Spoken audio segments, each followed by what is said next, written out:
नमस्ते। इस वीडियो में मैं आपको दिखाने जा रहा हूं कि क्या सैमसंग गैलेक्सी S25 प्लस के साथ स्क्रीन प्रोटेक्टर आता है।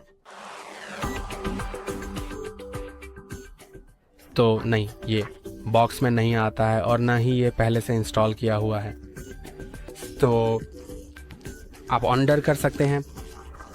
स्क्रीन रक्षक ऑनलाइन इसके विभिन्न रूप हैं और आप बस जो आपको पसंद हो उसे खरीदें। उनमें से कुछ महंगे हैं, कुछ सस्ते हैं और कुछ दूसरों की तुलना में अधिक टिकाऊ हैं। वहाँ कांच वाले या फॉइल वाले भी होते हैं। तो आपको कौन सा पसंद है और आप उन्हें ऑनलाइन मंगवा सकते हैं। ये बॉक्स में नहीं आता है। आज के लिए इतना ही। लाइक और सब्सक्राइब भूलें। अगली बार मिलते हैं।